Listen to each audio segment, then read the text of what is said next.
Anda kembali menyaksikan Net Bali. Sejumlah hotel Nusa Dua lakukan persiapan jelang kedatangan Raja Arab Saudi Salman bin Abdul Aziz Al Saud ke Bali 4 Maret mendatang. Meski begitu, belum ada pengamanan khusus di hotel-hotel di kawasan Nusa Dua.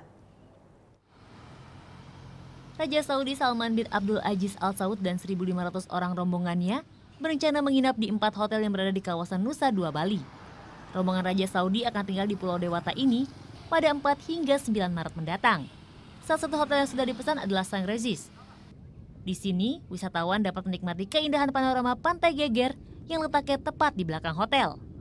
Demi menjaga privasi tamu hotel yang ingin menikmati pemandangan Pantai Geger, sejak dulu pengelola hotel memang telah memasang pembatas di sisi utara dan selatan. Namun hingga kini, belum ada permintaan khusus dari pihak Kerajaan Arab Saudi untuk mensterilkan seluruh lokasi Pantai Geger. Apa yang kami sajikan di sini masih bisa diterima. Ini tentunya ke depan akan memberikan implikasi yang sangat baik. Seorang raja saja mau hadir dengan kultur yang berbeda, dengan kondisi seperti ini mau hadir. Dalam kunjungannya ke Perancis 2015 silam, pihak keamanan Raja Saudi pernah meminta pantai Riviera di Perancis ditutup untuk umum, karena raja beserta keluarganya akan berlibur di kawasan tersebut. Penutupan pantai ini menuai protes warga dan wisatawan.